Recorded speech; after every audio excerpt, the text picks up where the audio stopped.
Hi, everyone. I'm Allison Cuddy from the Chicago Humanities Festival, and it's my pleasure to welcome you to this program, David Mitchell in Conversation with Madeline Miller. David's latest novel is Utopia Avenue, so that'll be part of the conversation tonight. But based on what I overheard backstage, it's going to be a wide-ranging, really interesting conversation. Maybe you can get a few details from David about Matrix 4. That's the screen. He's working on that screenplay right now. So tonight's program, it's Tonight in Chicago, is the last in our summer series. And we had some really great people with us, Sam Irby and Abby McEnany and Charlie Kaufman. If you missed any of those programs, I really encourage you to go to chicagohumanities.org and check out all that we've been doing this summer, spring, earlier this year, and back through the years. We have an amazing archive of content, and I really encourage you to go check it out. And while you're there, think about becoming a member. Members are what keep Chicago Humanities Festival going. We thrive through membership, and that's what's going to allow us to survive this year and into the next. So please consider that if you're able. I want to thank some people. First of all, I want to thank our members for making all of this possible. Thank you. I want to thank CHF staff, the people of CHF who have worked hard on this program. Thank you so much.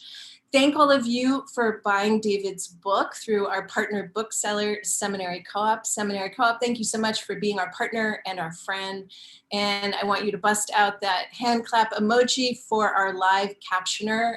Thank you so much for making this program accessible.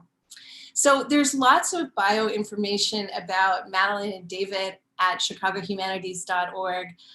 But I wanted to say a couple of things about them. One, last fall, when our theme was power, Madeline was with us and her book, Circe, and it was a fabulous conversation. That too is part of our archive, so if you weren't able to see that conversation in person, you can listen to it at our archive. That book has won more awards than I could possibly mention or list here, so we're really delighted that Madeline is back with us. And then David Mitchell, author of so many fabulous novels, Black Swan Green, Ghost Written, The Bone Clockers.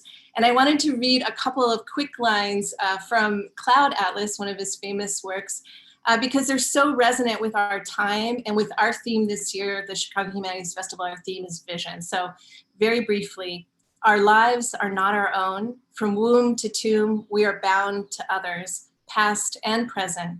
And by each crime and every kindness, we birth our future. So here's to the future, here's to wearing a mask, and let's give a very warm welcome to Madeline Miller and David Mitchell. Hello. Hello to everyone from me too, both Madeline and everyone at home. I'm already treading on your lines. Over to you, Madeline. Sorry. No. I am so thrilled to be here. Thank you so much, Chicago Humanities, and David. Thank you so much for joining me here. When they initially said, "Would you like to interview David Mitchell?" I basically fell on the floor because you are one of my favorite authors, and I'm so excited to be talking about Utopia Avenue with you and getting to talk about all of this. Thank you. So I wanted to kick things off actually, because one of my favorite sections, I mean, basically throughout the book, I think you do one of the hardest things, which is you talk about music in an interesting way. And I think it is really hard to talk about people who are performing at a genius, visionary, legendary level as a writer without sort of it sounding boring. And every time you just pulled me right in. I was like, what's going to happen at this performance and this performance? So I wanted to ask you. How did you approach that? What is your background with music? Thank you for the compliments you smuggled through, like Greeks in a Trojan horse, into your question. I'm not a musician. I envy them. I envy the instant feedback loop they can generate with their audience. We, of course, labor for years in our back bedrooms, utterly colleagueless, and there might be many people watching this thinking, well, if you like colleagues so much, you can have a few of ours, but actually if you don't have them, you kind of miss them. And maybe working with a couple of friends in some recent screen and film projects has just reminded me of it hasn't reminded me, it's taught me the joy of throwing in a half-baked idea and not having to make it completely baked yourself. They'll help. If egos are left outside the door, then really great things can happen. That's a band. That's what a functioning band does. And so a part of me is maybe motivated by envy. Music itself, this enigmatic, mysterious stuff, it's our first art form. We hear it in our mother's wombs, set against the bass track of her heartbeat. It's with us. We go to kindergarten. We sing. The wheels on the bus go round and round, round and round, round and round all day long, and they do. We reach adolescence. Music can become a tribal identifier. I'm a mod, I'm a rocker, I'm a goth, I'm this sort of person. A little bit older, you see future versions of yourself in music, which you might prefer to the specimen in the mirror looking back at you. Later, you might get into jazz or classical music or more conceptual music, and it becomes an arena of ideas represented sonically. You get older and you notice that certain songs can be photograph albums and time capsules from an earlier you, and you can re-meet yourself in them. You can remember the very morning that I first bought a cassette of Joni Mitchell's Blue and put it into a Walkman and walked home just after my last school exam of my life, but before the results came in to see which university I would or wouldn't get into. All that is wrapped up in the music. So we have a relationship with music. It evolves with us through life. It's a primal, crucial, wonderful relationship. I'll never understand all of its nuances and intricacies, but I'm so glad it's there. And as I think you will know, Madeline, we aren't really in the business of answering questions, but we are in the business of exploring them and looking at them from different angles. And that is actually the answer, or at least that's as close as I get to answers. Does any of that make sense, or am I sounding like a complete nutter? And are you regretting saying yes already? Over to you. No, that makes complete sense. And I love how I think in the novel you really highlight how sometimes the intention of the music in a way doesn't really matter, that the meaning to the artist is important to the artist, but then it goes out in the world and it can effect change in ways that the artist could never have imagined. That it goes and touches someone who is listening to it right after they've finished their exams and about to find out, and it can change their life in a way that the artist could never have intended. And I feel like you beautifully illustrate that, how powerful it can be and how it sort of just keeps going out and out and out into the world. That's interesting. One thing a novel can't do is be music. It's this big blind spot in the middle of it because it's ink squiggles on a piece of paper. Novels don't have speakers fitted to them. So at every turn, there was this impossible thing at the heart of the novel. How do you represent music and not be boring? If you merely write a description of Bohemian Rhapsody, it's going to be eye-wateringly dull. And that's a song that actually exists in the real world. How about a song that's never been recorded because it's fiction? Even tougher. Every trick I could think of to somehow do that, to try to play to the strengths of what a novel can do, to do this impossible thing, to sort of represent music, I would try to do. And that included, say, at a structural level, just to structure the novel around 3 albums, but also at a sort of causal level, to show what music does. I can't make the reader hear the music because it doesn't exist and novels don't have speakers. Unlike, say, if I was doing a TV show, they do have speakers and you could get someone to write the music, but you don't have that possibility as a writer. But yes, you can show the effect that music has on human beings. Novels can be pretty good at that. Ideally, I would turn your question into an effortless segue that's closely related to mine. I'm not that bright a presenter, so can I just sort of lob Yes. lob a question back at you. I loved Circe. If anyone listens to this hasn't read it, it's really, really, really good. So I've got an embarrassingly long list of questions about it. So, but I'll just jump. I'll just jump in with. That could be someone who hasn't read your book. So, I'm so sorry about that. Don't worry about it. It's actually my mother, so she definitely has read it. If it's a family member and any kind of emergency, you're so able to. It's the unspoken rule of the smartphone age. If it's a spouse or a partner or a blood relation, you are allowed to answer it, and it's not rude. But no, it's all right. Please, could you tell me a love story? When did you meet the classics? What was it about the classics that caught your eye? And how has your relationship with the classics evolved since that fateful encounter? Well, actually, I think my mom knew you were going to ask this question because she's the reason that I really love classics. Because when I was a child, starting when I was around sort of 5 and 6, my mom would read. She started reading little pieces of the Iliad and the Odyssey to me, which now she thinks was a completely inappropriate thing to do. But at the time, I think she thought it was too. Now she thinks it's too violent, and it was, there was a lot of. I think she did some heavy editing as she was reading, but. There was something about it. I actually have a memory of her.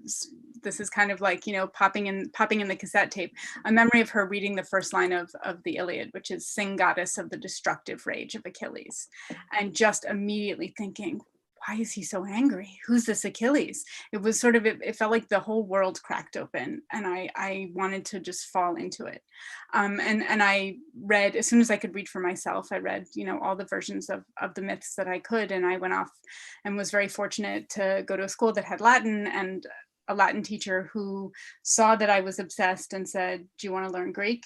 And I said, yes, please. I'll come in on the weekends. I'll come in the first thing in the morning. I want to learn Greek. And then really, once I could read Greek, it was sort of, there was no going back, because the poetry, speaking of music, the Iliad and the Odyssey were originally music. The Iliad actually means the song of Troy. And so there is this incredible power to the poetry of them, of those two works, and so much of the ancient poetry that I was completely in love with. I'm just writing in my notebook, Iliad means Song of Troy, because I don't want to forget that. I have a memory like a sieve. And that is what's the Odyssey has a meaning? I mean, I can see the connection with Odysseus, but and it just, the connection with Odysseus. It's it doesn't have a special. Okay. Although Odysseus's name himself means sort of possibly the hated one, which is interesting. I'm going to turn rather greedily that last question into a crafty double header, and not let you get one back in yet. That's fair. Yeah. Oh, sorry. Little did you know. But in the banquet of praise at the beginning of the paperback is a line from the magazine The Lady, and this line that your publisher filleted out is, with her classicist's ear, Miller infuses her prose with Homeric rhythms to mischievous and lovely effect. Could you shed any light on this remark for us non-classicists and non-Greek speakers, please, Madeline?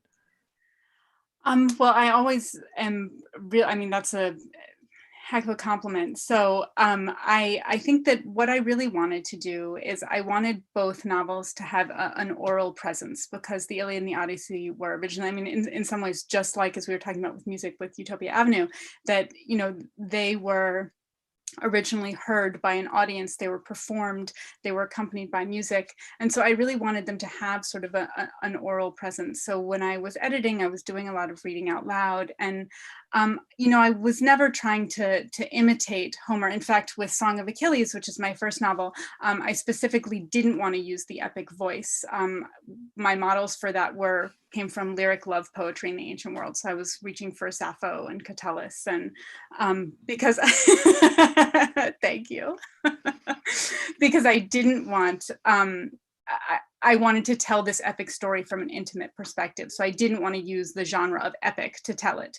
But for Circe, I wanted to take a woman's life, which is normally not seen as being important enough for epic, and put it at the center of an epic. So I did want that epic genre for that. I thought a lot about similes, which are incredibly important to Homer. I really wanted my similes to come sort of very organically, to feel like they were rooted in the ancient world and in the character. And yeah, so it was. They do. You have got some 5-star knockout similes that just actually make you stop reading and just think, oh my Lord, you are beautiful at the simile. And I sometimes think imagery is like acting. You only really notice it when it's atrocious, or when it's so Meryl Streep-esque, just drop dead. How are you doing that? It's either of those extremes. That's the only time you notice them, and yours are always the latter and never the former. So there you do. There you go. You've got Meryl Streep level similes in your. I've never been compared to Meryl Streep before, and I am agog and very grateful. Well, I'm going to put this back on you, because one of the things, as I'm talking about genre, that I find so amazing in your works is your ability to pull from so many different genres. And as I was reading about, there are sort of 4 bandmates in this band, Utopia Avenue, who all have very different, they come from the blues, they come from jazz, they come from folk. And I feel like, well, this is David's writing. You are pulling from all these different genres to create this absolutely amazing whole that still honors the parts. What is your relationship to all these different genres that you pull from, and how do you do it? Thank you. Yes, in a way, the band is an analogy. Not well. I can see why it looks like an ingenious analogy for myself, but I'm both maybe not that smart, but perhaps not that self-referential either. Well, no, I didn't mean to say. No. Putting yourself at the center. I wouldn't dare presume to imply that you were implying that I was putting myself. What I mean is, it just never occurred to me to not do it. It never occurred really when I was younger. And save writing goes for it, and although it's there, it's probably there in all of them actually. Why should a book only have one genre in it? Now the answer is because it might be confusing, to which the retort is, well, write it in such a way that it's not confusing. It's sort of this comes up a bit, and I don't think it's that unique. Shakespeare's multi-genre. You've got comedic moments. Let's look at Hamlet. Sometimes it's comic. Sometimes there's deep pathos. Sometimes there's love. Sometimes there's madness. Sometimes there's a historical strand with Fortinbras. So it's okay if it's okay for an Elizabethan dramatist to do it. It didn't really ever occur to me that it wouldn't be okay for a 21st century novelist to do the same. Only after having subsequently doing it did I sometimes run up against, I think, a vestige of the post-war old guard that thought.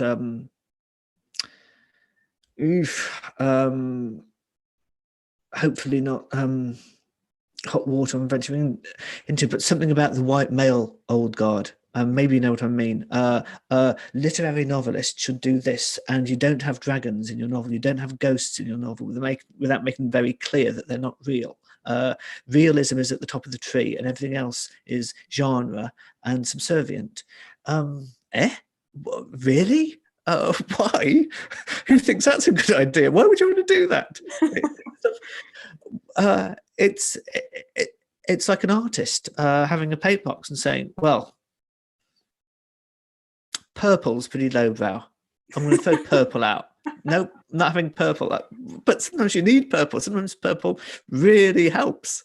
Sometimes you can't get this picture done without purple. So, yeah, that's my answer, really, Madeline. It's not that it's this sort of ingenious innovation that I hit upon, multi-genre writing.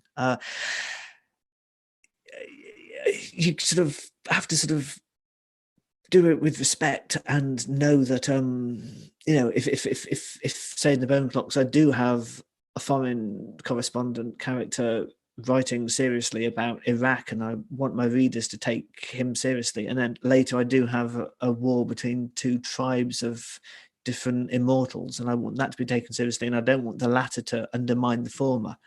So you do have to think about how you can sort of not have an antimatter explosion at a genre level, but it's kind of not that difficult either. You just think about it and space them and distance them and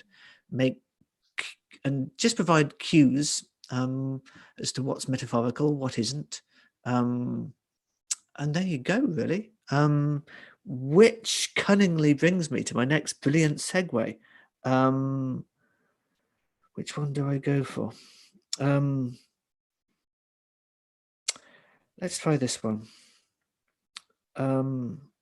Odysseus, your Odysseus was reminding me of someone for a while before I could name him. Now this might fall flat on its face if you haven't read Ursula Le Guin, but he was reminding me a bit of Ged from the Earthsea books. Firstly, do you know who Ged is? Yes. Yeah, grand. He has power, but he would far rather use his brain before he uses his muscle.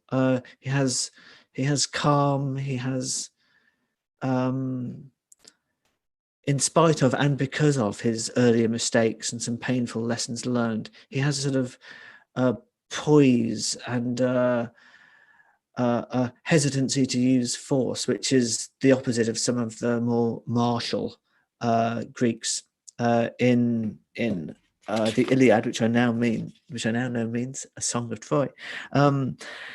So a question really, if yes, does Odysseus remind you of Ged too? And if not, then who or whom? Well, we are really on the same wavelength, because I was really just about to ask you about Ursula K. Le Guin, because I know that Okay. she's so I love her work, and Ged comes from the Wizard of Earthsea series, and I think that I have never thought about Odysseus as being like Ged, but I absolutely see why you say that. For me, I see Ged as ultimately a more grounded figure than I think Odysseus is, my Odysseus. I think my Odysseus is the great chameleon, and I wanted there to be a cost to being the great chameleon, that you can keep sort of that spinning and spinning and spinning in your life for only a certain amount of time before ultimately you have nothing left inside except the chameleon. And I think Ged has the ability to come back from his various journeys. He has a core to him that formed in some ways through his relationships with people, Tanar and others, that is sort of allows him to be more grounded. And I think Odysseus doesn't ever fully indulge in relationships. So maybe Ged has his own internal Ithaca, and maybe Odysseus never quite gets back to his. Yes. Hey, that's pretty cool, isn't it? That's very cool. But you brought it out of me with the chameleon remark. Yes, that's exactly. And there is that bit actually in the first book in A Wizard of Earthsea. I know this book's better than I know my own anatomy, but there's a bit where he turns into a hawk to fly back to Gaunt, and he has trouble changing back, and either Aegeon. I never quite know the name of his master. Oh yeah, I don't know how to say that either. He worked out who the hawk was, changed him back, and then there is that warning amongst wizardly circles that there's a cost to shapeshifting, and the cost is it gets harder and harder to relocate the human if you do it too much. That's exactly right. That's exactly right. Well, everyone, if you are listening to this, I think we would both agree you must go read Wizardiversity now if you have not read it. And make sure you read the second one too, The Tombs of Auteuil. Oh yeah. Well, I was sort of thinking of that. That was going to be an extension of my question, but I didn't want to risk it just in case you hadn't read the books. But Odysseus and Circe, sometimes that are places when that dynamic reminded me of Ged and Atenar in Tombs of Auteuil, especially when they're leaving the island, and there's a lovely passage where they flee the temples. This isn't going to be great radio for people who haven't read the books, but never mind. There's that lovely transitory piece. It's only about 3 or 4 pages in the book, but it seems longer in a good way because they actually left their old selves behind at the temple, and they're turning into new people on the way out. Circe is always evolving, which is so cool, because the point and the problem is with most of the gods is that they have so little self-reflection. They know so much, they can do so much. It's just they can't turn those devious, diabolical kind of lenses into other people's hearts and motivations into their own. They seem incapable. They're like the Hubble telescope that can look at anything in the universe except itself. Yes, they're completely focused, and yet, although they can't ever look at themselves, they're completely self-focused, which I think I love the piece that Allison read from Cloud Atlas at the beginning about sort of the interdependence and the importance of that, because one of the things that I find so meaningful and moving, and this thread runs throughout your work, and definitely it shows up in Utopia Avenue. And I guess I have to preface this by saying that I think no one writes petty, cruel injustice better than you do. I feel like you just knock it out of the park. Your villains are so good, and the corruption of the justice system, just you make the injustice so felt and so potent on the page.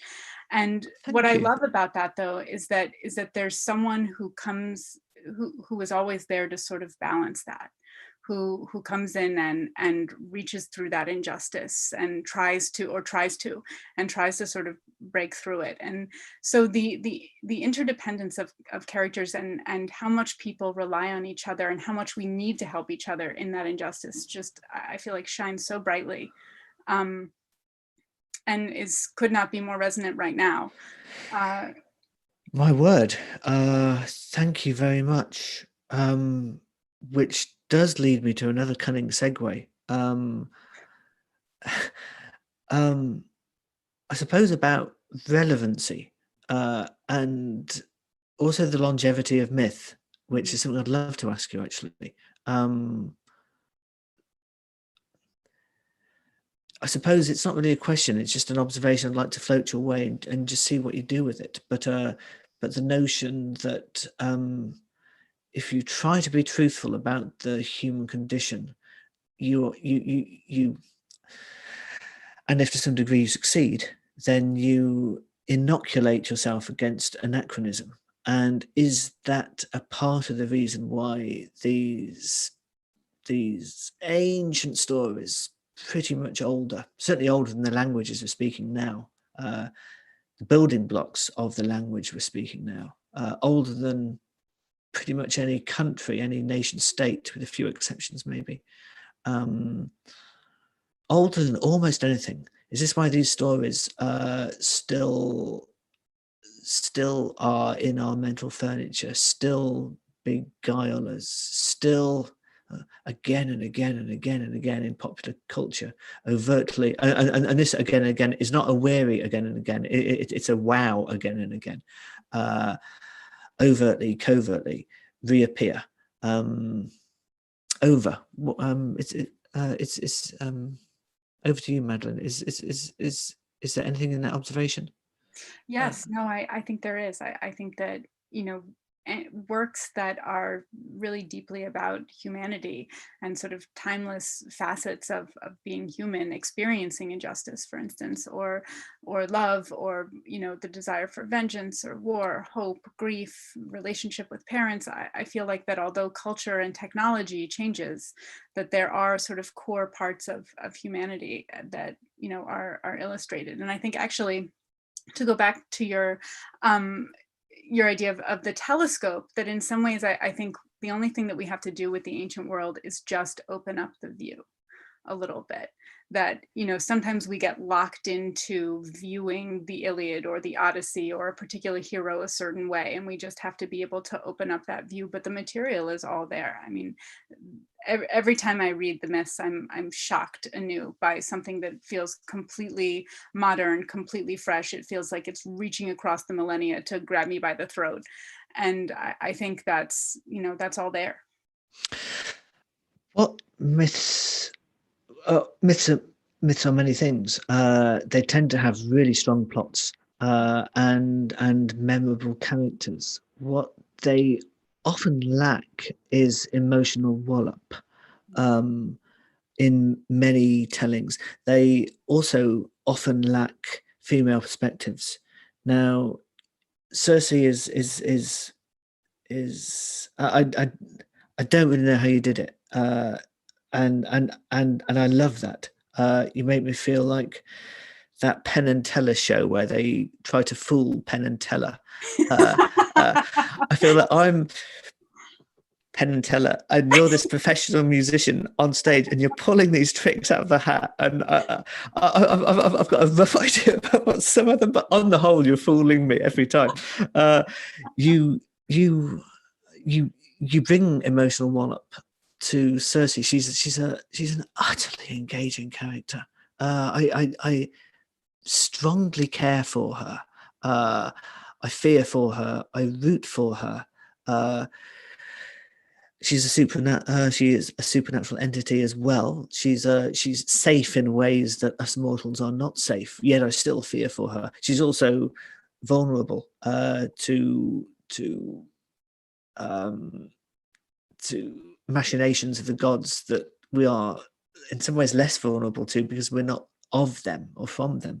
What I want to ask is, the question I'm working up towards is, did you excavate this emotion and these perspectives out of Homer, or did you transpose these perspectives and emotions onto Homer, or both, or am I barking up the wrong tree and is it something else? Would I need a different verb? Over to you. No, I feel I definitely use the myths as material, and I like to read Homer very, very closely and really be responding on almost like a word by word level. So one of the ways that Circe is described in Homer is as the dread goddess who speaks like a human, and the word speaking like a human is just one word in the Greek. And it's kind of a mysterious, almost like a throwaway description of her. And scholars have debated what that word means, but one of the nice things about being a novelist as opposed to writing an academic paper is I can allow that to work on me however it hits me. And that idea of speaking like a human immediately sort of just started growing and germinating. And I think part of what I felt there was that this is about someone who is caught between worlds. She's born as a goddess, but there's some piece of her that belongs to the mortal world or yearns for it, but also that this is a character who has the ability to feel empathy. She's not just stuck looking through the telescope like the gods are. She has the ability to see the world in a different way. She can communicate with human experience. And so that one word in the Greek ended up forming a lot of architecture for the novel. And It's really cool. I liked the I like the well, the word I was about to say was maturity of reveal, which sounds like it's perilously close to condescension. What I mean is, I like the way you will trust the reader with slow reveals, which is another mark of all the writing I love. The ground rules of your book are unusual. They are atypical because of who Circe is and what Circe is, and her relationship with reality is therefore also going to be atypical. And I love the way that you'll just trust the reader's intelligence to pick things up as they go along. You don't spend the whole of a rather turgid first chapter giving us all of the ground rules first. Great stuff, all the best things. Just trust the reader. We'll stay with you. And only about a third of the way book, a third of the way through the book, is this aspect of Circe's voice, which is really cool because the whole book is about her voice. It is her voice, but actually, a sort of vocal cord level, her voice is grating, and it sounds like the screeching of a bird to the other gods. You don't really explain why until quite some distance in to the novel, and then of course it's all flipped around. This is a bit like the way Ursula Le Guin only let on that Ged isn't white until almost the end of A Wizard of Earthsea.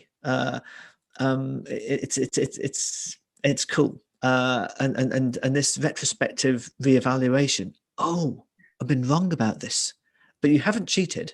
You just let you use readers' assumptions as Ursula Le Guin did. You use those assumptions as pieces in the chess game of the novel, and it's the reader that put them there. It wasn't you. It's the readers. So that's why it's not cheating. I love that aspect, and you do that on quite a few occasions. The terms of the world. You don't trip over yourself to make it condescendingly clear in the first half of the very first chapter what the terms of the world are. That's another reason why I liked it. So that's a Penn and Teller aha, that's how you did that kind of moment. Well, thank you. Thank you so much. And I'm now getting about 1 million questions for you. So I'm going to start passing some of the, because I don't want to take up all the space. Although I could talk to you forever, especially since you're so nice about my novel. But since we've been talking a lot about Ursula K. Le Guin, there are a number of people writing in who are interested in your influences and who are the people who sort of feed you and feed your work. And in particular, both in terms of literary novelists, or novelists, and in terms of albums. Are there albums also that fed this book? That's great. I'm going to take this question and raise you and kind of Vulcan mind meld it into what I call the compost heap question. Now, the compost heap question are really early influences before you kind of turned pro, both literally but also aspirationally. Things that go on your compost heap when you're young, when your imagination is forming, when you're even at best semi-consciously, your notion of narrative is coming into being and what the grammar of narrative is. And it's not necessarily the art form you end up practicing as a practitioner. It's other art forms, including, this is why it's cool to use albums as well. So I'll sort of name, say, 5 items on my compost heap. And it's there for the whole of your life because it was there when you were young, and you can't meddle. Not even God can change the past. You can put new stuff on your existing compost heap, but you can't take stuff out of your compost heap that was there when you were 12 years old. So I'm going to go for the albums of the Canadian rock group Rush, because they legitimized high register vocabulary in a kick-ass power trio. First time I saw this is in the front of my mind because it came up in an in an interview with a Canadian journalist last week. But first time I saw the word integrity, it was in a Rush song.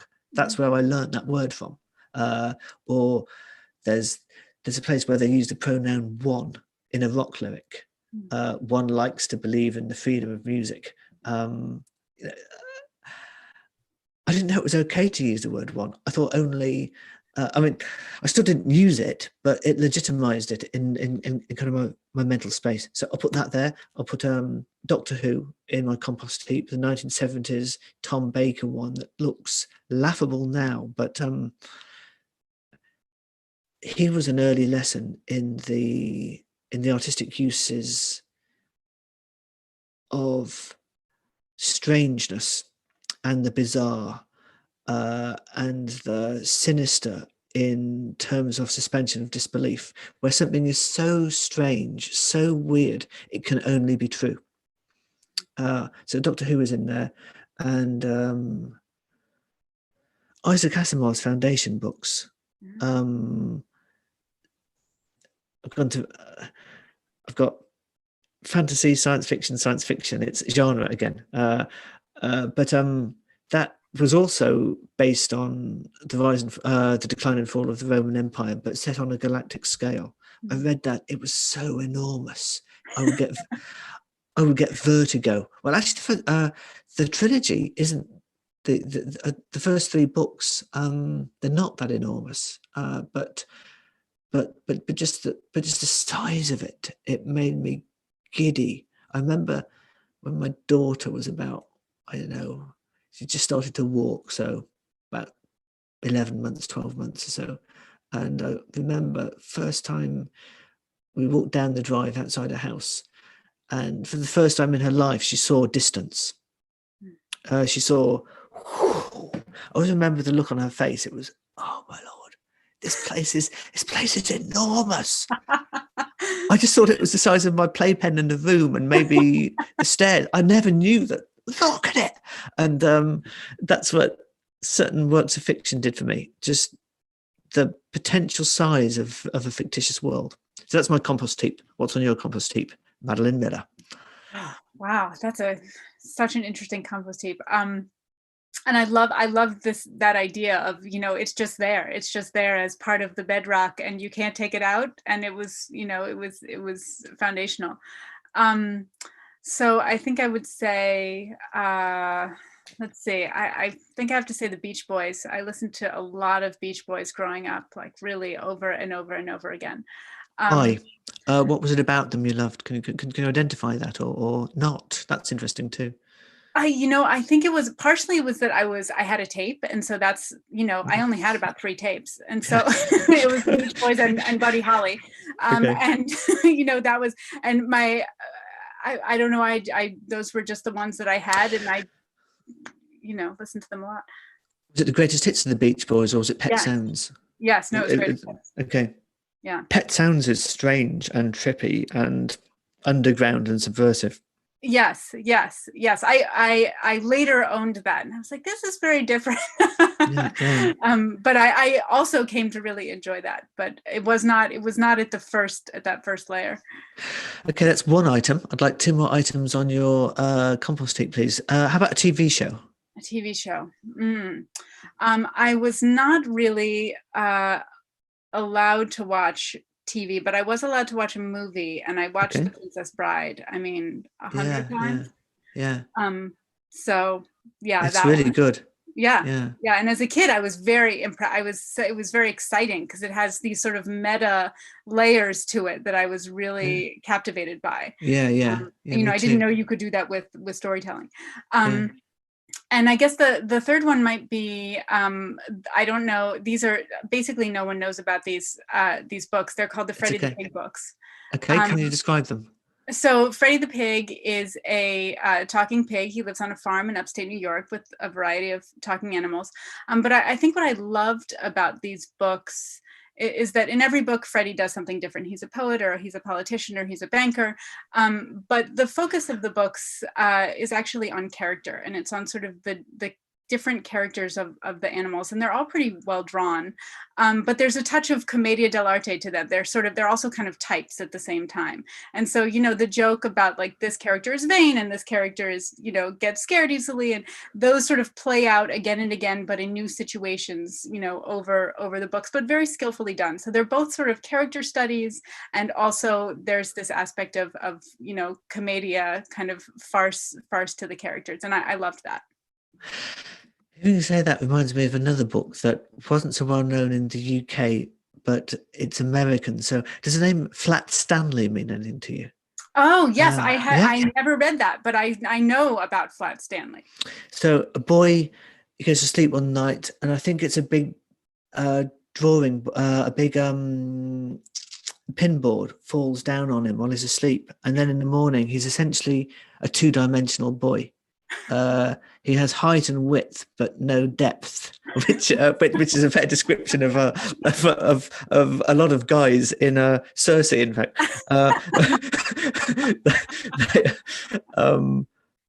And then it's about his adventures as this flat kid. And at first I thought, well, as he did, what a curse, what a terrible thing to happen to you. But then he has some pretty cool adventures because of this. He can slide underneath doors. He apprehends some bank robbers because he can slip through gaps no one else can. One time he's flown as a kite. There's this beautiful thing about just being airborne and aloft. The more I think about it, the better a thing it was, actually. You could read it metaphorically. And then at the end, he wanted to be normal again. He kind of wanted to get back to being three-dimensional, and there's a plot where that's enabled, and he has a kind of a happy ending. But this idea that a curse is also a blessing, and a blessing is also a curse, it just depends on how you look at it. I think that was I think that's in my compost heap as well. It's odd, isn't it, how these things you don't really think of as formative influences when you get asked the "who are your influences" question. They don't pop up, and maybe they're not necessarily great cultural artifacts, but they're kind of as important to how you turned out as great cultural artifacts. Yeah.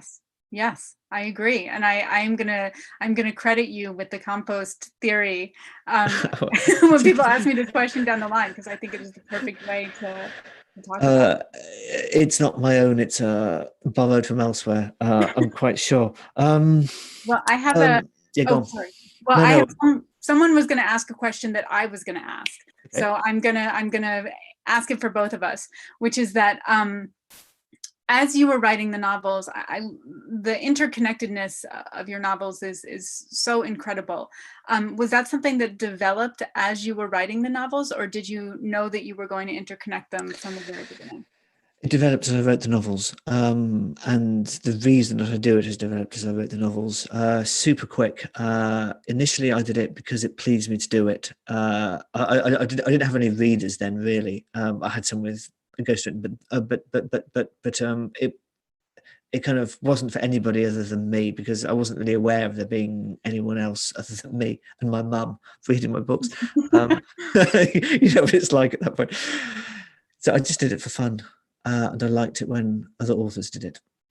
Second reason, when the composer's daughter from Cloud Atlas turns up as an old lady in Black Swan Green, who becomes that young kid protagonist, sort of artistic mentor.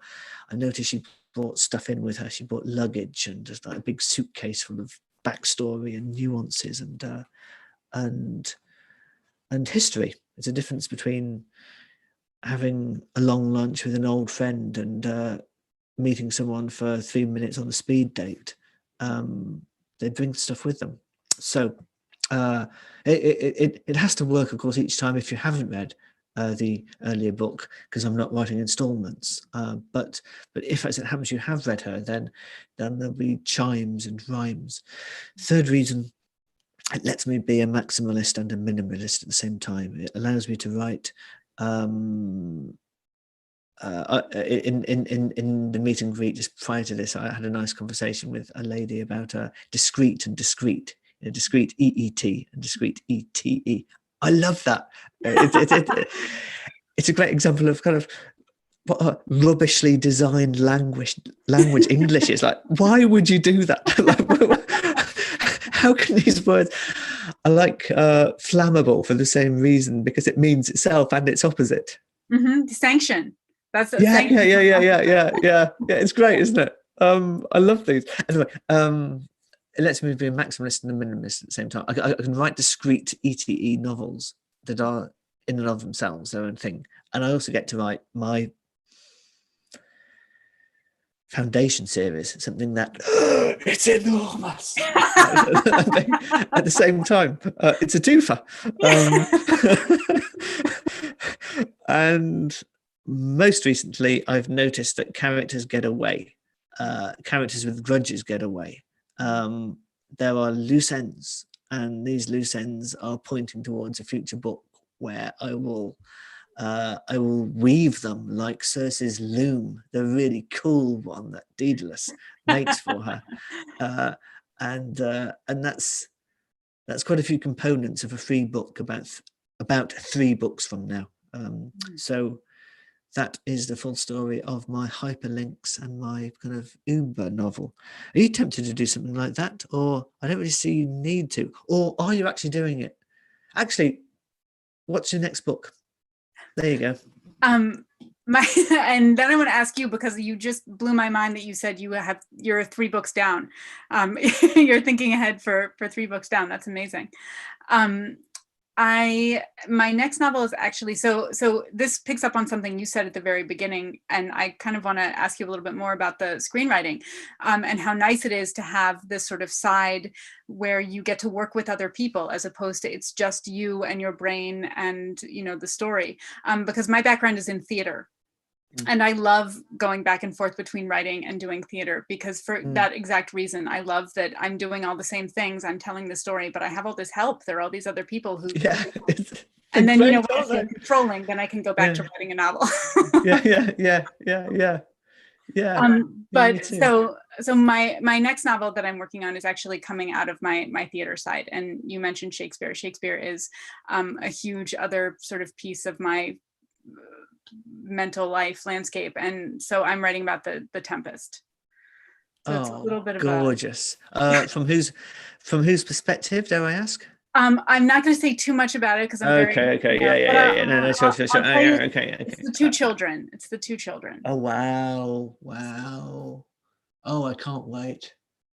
Of course, from the way you were talking, what Shakespeare is to you, the classics were to Shakespeare. It was this reservoir, this other landscape. Have you read Maggie O'Farrell's Hamnet? I have not. I am dying to get my hands on it. Is it? Other than Circe, well, actually, kind of my 3 novels of the year so far are yours, Hamnet, and the new one that isn't out yet by Susanna Clarke.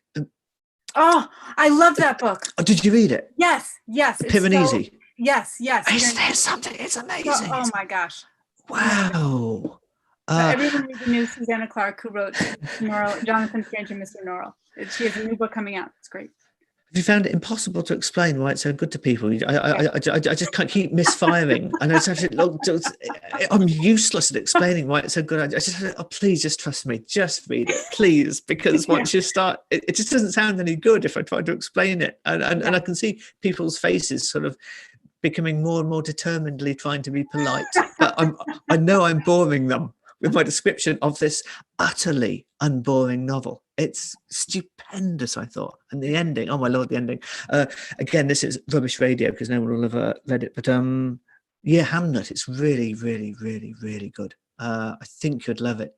It also kind of reclaims, we need a better word for gender rebalances. We need a better word than feminizes. Maybe there isn't a word yet. Maybe you could think of one, but it makes you understand that everything we think we know about Shakespeare, it's just all male. And what about the family and the wife who have to pick up the pieces of genius, the wreckage he leaves behind him?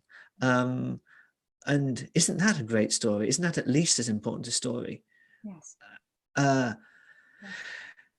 Salieri is more interesting than Mozart novelistically. Yeah. And actually Shakespeare's wife is more interesting than Shakespeare. And Circe is more interesting than Odysseus. You persuade me. She really, really is. Amen and hallelujah. Look. Okay, so wait, but what are you working on next? I will do that. I promise. Begging me about Matrix 4. So okay. Fine. Matrix 4. What I'm working on next. This one. I've got to do this now because this is just asking. So, page 181. Later, years later. Oh, this is from Circe. Later, years later, I would hear a song made of our meeting. The boy who sang it was unskilled, missing notes more often than he hit. Yet, the sweet music of the verses shone through his mangling. I was not surprised by the portrait of myself, the proud witch undone before the hero's sword, kneeling and begging for mercy. Humbling women seems to me a chief pastime of poets. As if there can be no story unless we crawl and weep. Firstly, bloody hell, well done. That's another good. Listen, but it's like every page has got one of the best bits of the book on it. When I read a book I really like, I kind of try to write down the sort of things that particularly work for me, but it became pointless with Circe. I was just kind of transcribing the whole book. It just became stupid. I was just, what the hell with this? In the context of TV shows and films and Netflix, is this observation that Circe has about poets that I can wholly understand women having about kind of the maleocracy of narratology. Is this getting better or worse? Or is it staying even? Will this be an observation that, I mean, thinking back to my childhood, say in the 1980s, this was still as utterly true for cultural production then as it was for Circe 3,000 years ago. Is it as true in 2020? Do you see a direction of travel? Over to you. I think it is changing. I think, for example, I don't think you do this to your female characters, which I really, really appreciate. My wife would murder me. I mean, she just wouldn't believe it. No, she really would. Well, she wouldn't murder me, but she'd just say, "Well, this is a bit crap," which is kind of like being murdered when my wife says it. But over to you. But yes, I mean, I think that so many times when we're consuming narrative, we're consuming stories of where the women are, being brutalized for the sake of the plot, for the sake of the male narrator's, growth, and we're not even really seeing sort of what they then have to do. We just see the brutalization as sort of this titillating. Anyway, I think it is still very present, but I do think that there is pushback against it, and I see a lot of that pushback happening, and I'm very glad about it.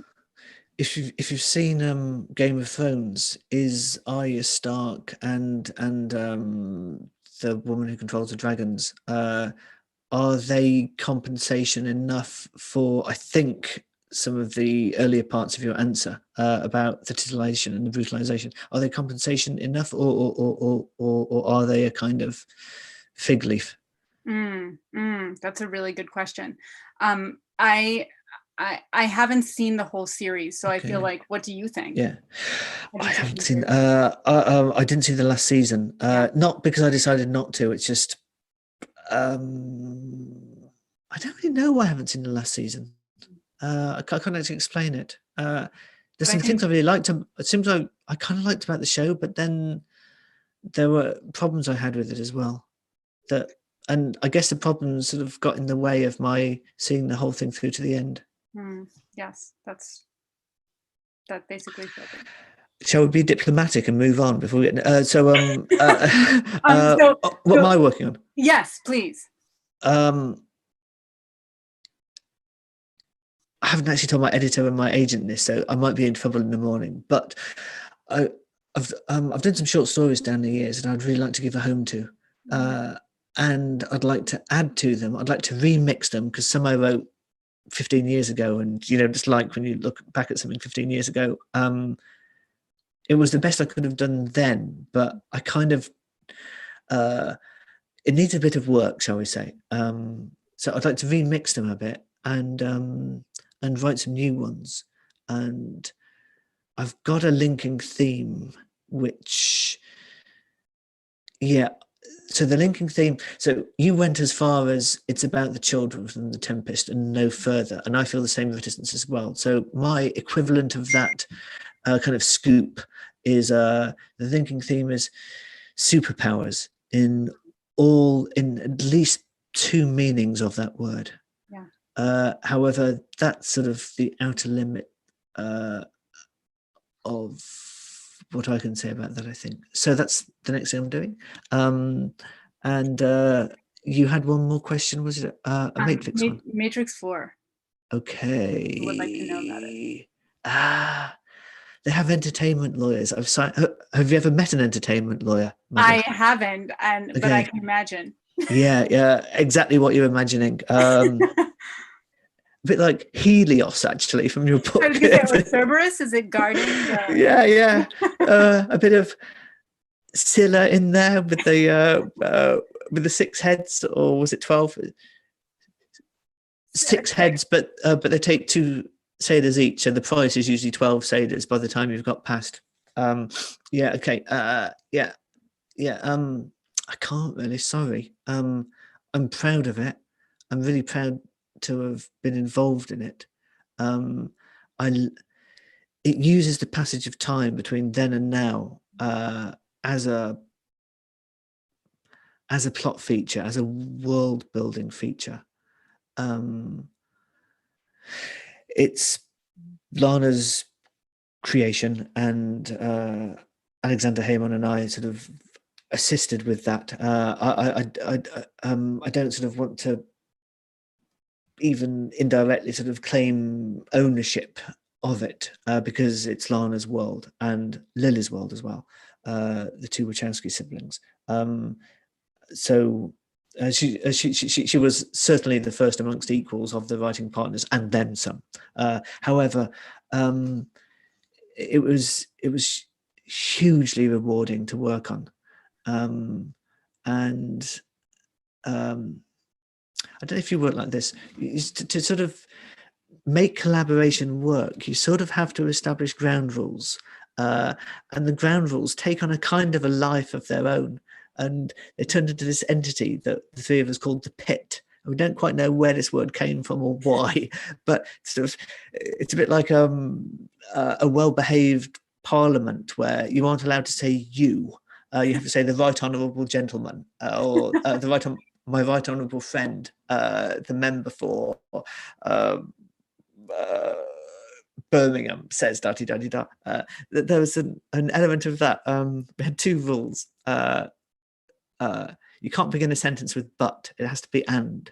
Even if you don't agree, we noticed a but is a little bit of a slap. Yeah. You can say what you want, you can disagree, but you have to start it with and it just oh wow. It actually works in it's not a bad idea in marriage either, I've discovered. And the other thing, despite the number of times I've interrupted you this evening, that's the other rule, you just don't interrupt.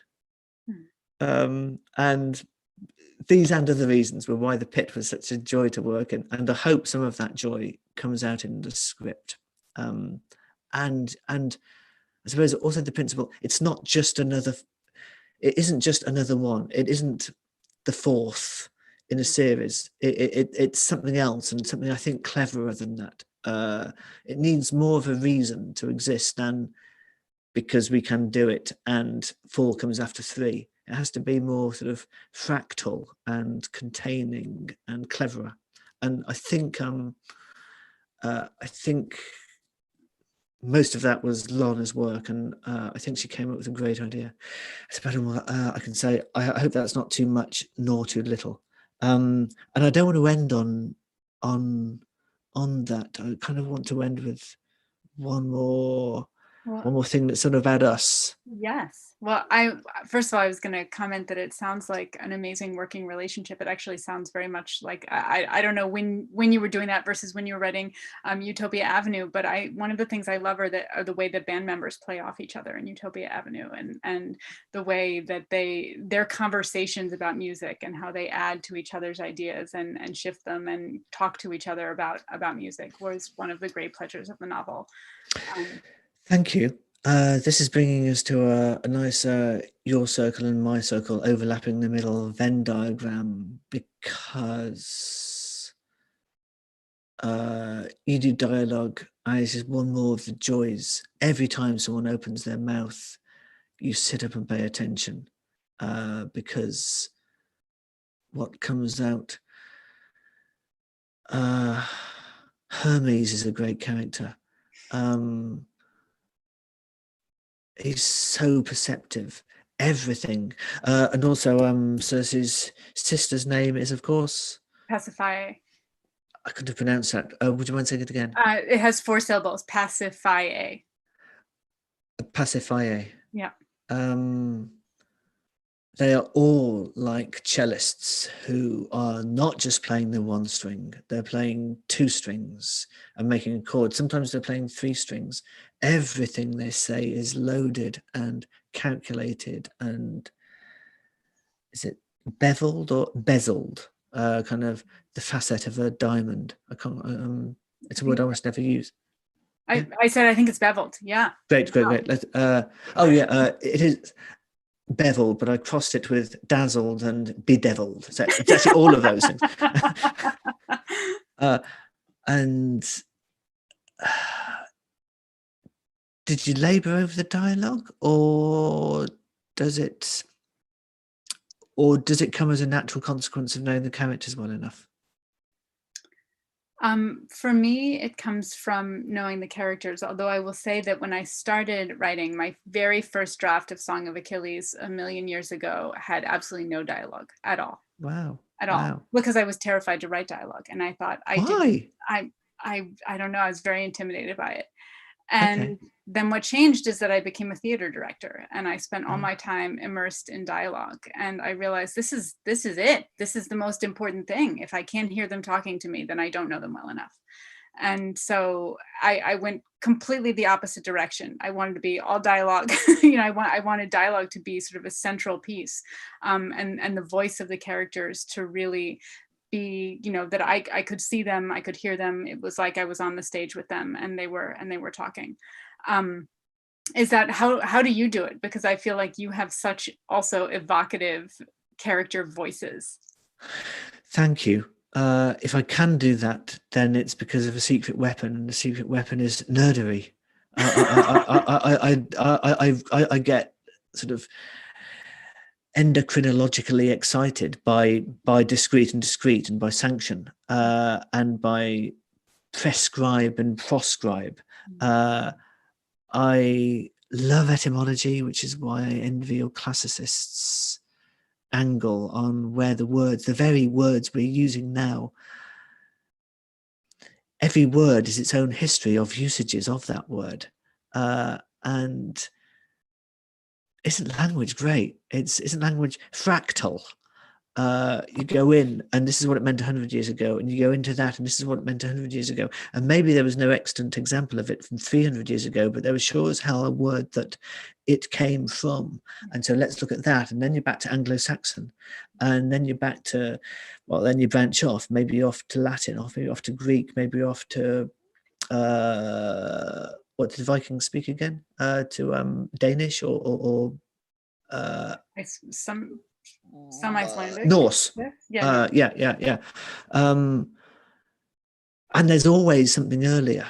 And I spent some I did a residency once, and there was a fascinating clique of prehistoric linguists. And what? Like suddenly that's like kind of Antarctic architecture, Antarctic agriculture or something like. But yes, sort of scholars of proto languages, and how that Fascinating stuff. Anyway, words. Yeah, I love how there are so many different ways to say the same thing, as software programmers for translation programs know only too well, and how conversely, you can save so many sentences about who a character is and kind of where they're from. You don't have to put that in. It's all there in their use of language. It's all there in their use of words.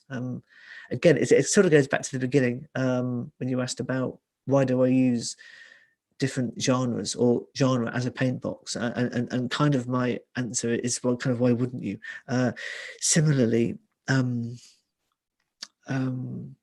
if dialogue is, and it is, such a powerful element of drama, and if it is such a kind of wordage saver, and in terms of all the background you don't have to do just because you show a character using the word mellifluous, you kind of know that says so much about them. And the way that if soul resides anywhere, it actually isn't through a window in the eyes. It isn't in a certain part of the body. It is in how we speak. And I love this. So kind of, why wouldn't you utilize this? Why wouldn't you give this due diligence? It's part of our jobs, and it's also just gorgeous, just to write, just to put words into other people's mouths, which is kind of what I'm doing to you now. Shall we kind of wind things up there? I could talk for another hour easily, Madeline, but people might. Well, actually, people don't have to go home and pay the babysitter because they're at home. But it's 2:10 here, and I guess I should say goodnight. This has been such a pleasure. This has been such a treat. Thank you so much for this amazing conversation, for your incredible work. And if you haven't gotten it, everyone's got to get it. I've got 2. How many have you got? Thank you. I know all my others are downstairs, but trust me, I have them all. But I want to thank Chicago Humanities for allowing us to have this conversation, and everyone for making this happen, and all of you for coming out and being part of it. Yeah, I echo all of the above. And echo, of course, is a classical reference. Yes, it is. Yes. Hey. Thank you all. Goodbye to all. Good night.